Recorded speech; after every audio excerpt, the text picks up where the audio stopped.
O objetivo do vídeo de hoje é apresentar para vocês como a gente utiliza os pipelines de implantação do Power BI, né? Como que a gente faz a criação deles, como a gente faz a alocação de workspace dos relatórios e como fazer o gerenciamento também dessas entregas dentro do Power BI. Então, primeiro de tudo, eu estou aqui no Power BI Services e eu vou criar um pipeline, né, para fazer o gerenciamento dos conjuntos de dados, tá? Então, eu vou vir aqui, vou dar um create, vou chamar de teste, tá?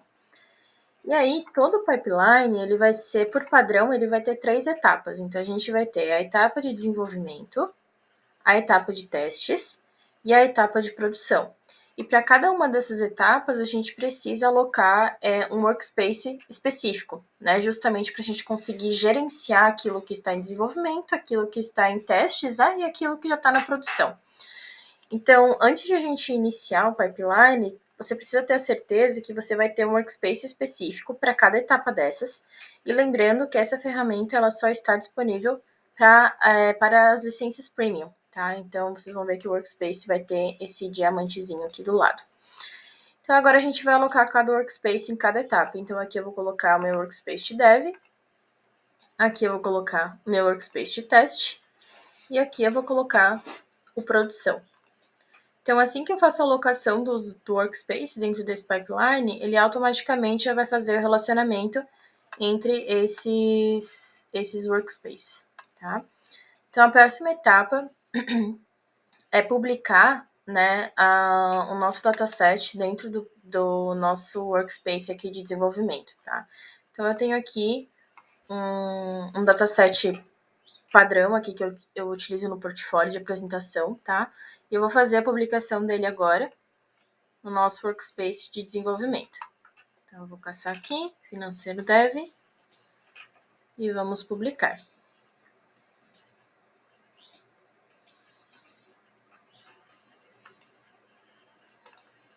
Então, voltando aqui no nosso ambiente, né, no nosso workspace, se eu vim aqui no workspace de dev, a gente vai ver, então, que o nosso dataset foi publicado, e aí ele já criou o relatório, né, por padrão. E quando eu venho aqui no meu pipeline, ele vai ter aqui informação, tá? Então, de cara, ele já mostrou para mim que tem alguma diferença, alguma divergência entre a minha etapa de desenvolvimento e o meu workspace de testes, tá? Justamente porque eu tenho aqui publicação dentro do workspace de desenvolvimento que eu não tenho nas próximas etapas, tá? Então, ele vai mostrar aqui que tem alguma diferença. E aí a gente consegue fazer uma comparação para ver o que existe e o que não existe. Então, fiz a comparação aqui, ele já me disse, ó, isso aqui é novo, e isso aqui não existe no workspace de teste, tá? Então, aqui, claro, estou considerando que eu estou ainda fazendo o desenvolvimento desse relatório, né? Desenvolvimento do relatório, do dataset, enfim, estou criando os novos relatórios, está em desenvolvimento pela equipe de dados, tá? A partir do momento que eu finalizei o relatório, conforme meu cliente pediu, eu vou liberar para o meu cliente fazer os testes, tá? Então, eu posso vir aqui e eu posso dar um deploy to test, que aí a gente vai mandar essas informações, né, para o workspace de teste. Importante, obrigatoriamente precisa enviar o dataset também, tá? Não dá para a gente enviar apenas o relatório, precisa enviar tudo. O dataset, que também é base do relatório. Então, eu vou dar um deploy aqui. E ele vai fazer a cópia do conteúdo que existe lá no nosso workspace de desenvolvimento. Ele vai fazer a cópia agora para o nosso ambiente de teste.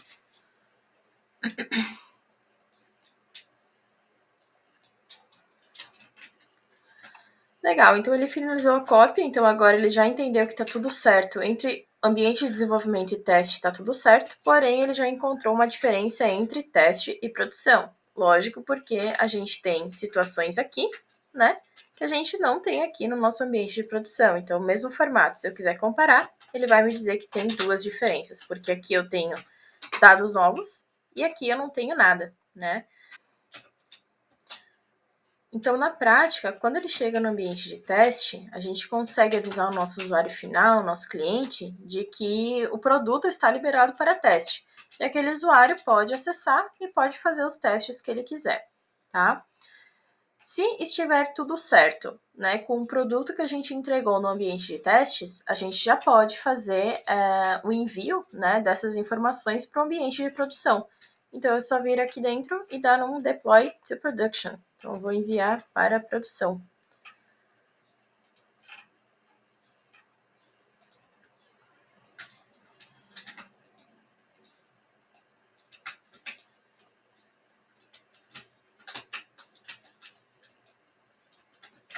Legal, então agora está tudo certo, então tudo que está em desenvolvimento, está em teste, está em produção. Mas o que acontece caso o meu usuário, ali na etapa de testes, ele peça para eu alterar alguma informação, tá? Então vamos ver como é que isso vai acontecer na prática. Então vamos lá no nosso ambiente dev, tá? E eu vou fazer uma alteração aqui. Vou, sei lá, vou excluir esse visual. Vamos ver o que vai acontecer. Então eu excluí um visual, tá? E o que ele fez para mim? Ele me avisou que tem alguma diferença entre um ambiente e outro. Então, se eu for comparar, ele vai dizer que para mim, ó, o relatório tá diferente. Então, o relatório ele existe aqui no desenvolvimento e existe ali no teste, porém ele tá diferente uma coisa da outra. Então, como eu fiz a alteração que o meu usuário solicitou, eu vou mandar para o teste e vou avisar meu usuário. Ó, já está indo ali para o teste, já pode validar essas alterações que foram feitas, tá? Então, ele funciona basicamente assim. Se a gente tem alguma alteração, tanto no dataset quanto no relatório, dentro do nosso pipeline, ele vai avisar que tem alteração, tá? E a gente consegue comparar e consegue ver exatamente qual é a diferença que está tendo, né? Então, isso facilita muito na hora de fazer gerenciamento, né, de dados, principalmente nessas etapas de teste, onde a política da empresa tem essa etapa de teste, onde o usuário vai testar, né? E essa etapa de testes é diferente do que está em produção.